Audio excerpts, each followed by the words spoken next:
Sa taunang fiesta ng Barangay Bara sa Tudale, Misamis Occidental, may putukan ng lobo, lumbag bonsai o karera ng mga bangka, at lumba utong o patagalan sa pagsisid. Pero ang talagang highlight ng fiesta, ang championship round ng Bira PC Tug of War, kung saan nagharap ang mga mamshi ng Purok 2 at mga misis ng Purok 3. Dito na nga nag-viral ang aling ito. Dahil sa G na G o gigil na gigil niyang itsura habang humihila.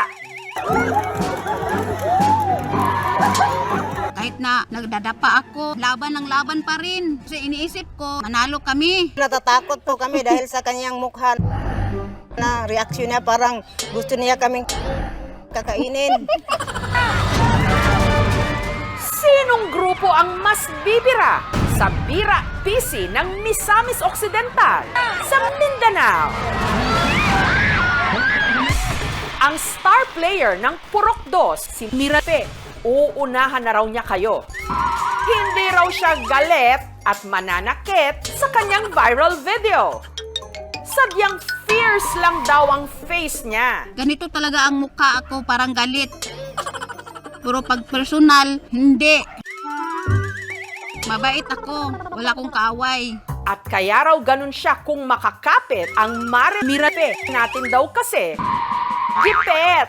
Iniisip ko namin manalo ma'am para pambili namin ng bigas. Pero kung meron man daw siyang talagang pinanggigigilan, yun ay ang mga mantsang nakakapit sa kanyang mga labada. Si Mirape kasi labandera. Kaya siya ang leader ng kanilang purok sa Bira, sa PC, dahil alam nilang ang kanyang mga braso, batak sa trabaho. May tiwala naman po kami kasi malaki din po to. Kaya siya pinauna tapos malaki din yung huli. Pinili ko ma'am yung malalakas at saka matataba ma'am para mapanalo po kami ma'am. Desidido silang magwagi. Taong 2004 pa raw kasi nung huling nanalo ang Purok 2 sa Bira PC. Pero mukhang maghahalo muna ang balat sa tinalupan bago nila ito ma-achieve. Ang kanila kasing makakatapat sa championship, ang two-time defending champion ng Tug of War, ang mga mamshi ng Purok 3 na pinangungunahan ni Nancy. Nakaka-proud talaga ma'am kasi 2 beses kang mananalo. Kabahan na raw ang mga kalaban dahil si Nancy hindi lang malakas, malaman din. Palakasan ng lakas, kaya kailangan ng kumain ng marami. Pero si Nancy, may problema.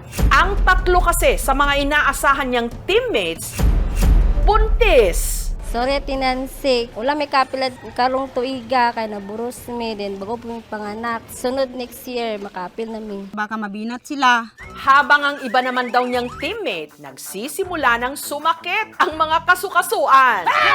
Sakit kayo kung mga lawas, ma'am. Kaya payat na lang yung nakuha ko. Nakakuha kami ng mga 5 mataba at 5 payatot.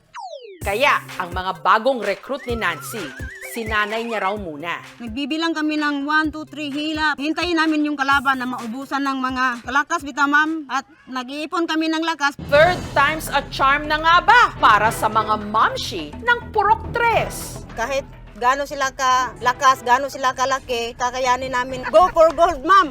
Ipaglalaban din talaga namin yan. Confident po kaming mananalo. Bago ang laban, kumain daw ng marami ang Purok 2. Buntong hininga lang lagi para ilabas yung lakas. Ang mga defending champion naman, ang nilaklak, soft drinks, Dagdag sa lakas. at nung nakapwesto na ang lahat, let the game begin. Simula pa lang, pero si Mirape, gigil na. Parang 20 ka sa ako yata yung hinila ko. Hapli sa kamay, masakit yung katawan mo. Malakas yung persa namin. Ang mukha ko noon, kumakain ng tao. Si Nancy naman, kinabahan. Nung nakita ang game face on ni Mirape, Para siyang nakakatakot kung tingnan. Kung mahina ang loob ma'am, parang himatay ka sa mukha niya. Ganyan po talaga ako sa sarili ko. Nakatuwaan lang man po ito. ilang segundo na ang nagdaan. Pero Pero wala pa rin nagpapatinag, kaya si Mirafe nag-beast mode na. Halos mabaon na sa buhangin ang kanyang paa.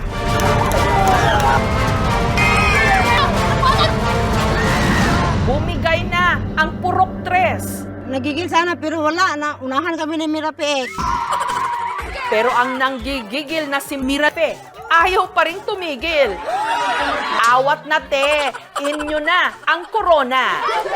Yung mga grupo namin, masaya kami na nanalo. Sila ang mag-uuwi ng cash prize na 1,000 pesos. Bawat miyembro nakatanggap ng tig 100 pesos. Proud po kami kasi kahit nahihirapan, ma'am, ipaglalaban talaga. Wala man sila sa Olympics, pero ang ibinigay nilang effort, tila ba buong bansa? Hila-hila nila! Thank you for watching, mga kapuso. Kung nagustuhan niyo po ang videong ito, subscribe na sa GMA Public Affairs YouTube channel. And don't forget to hit the bell button for our latest updates.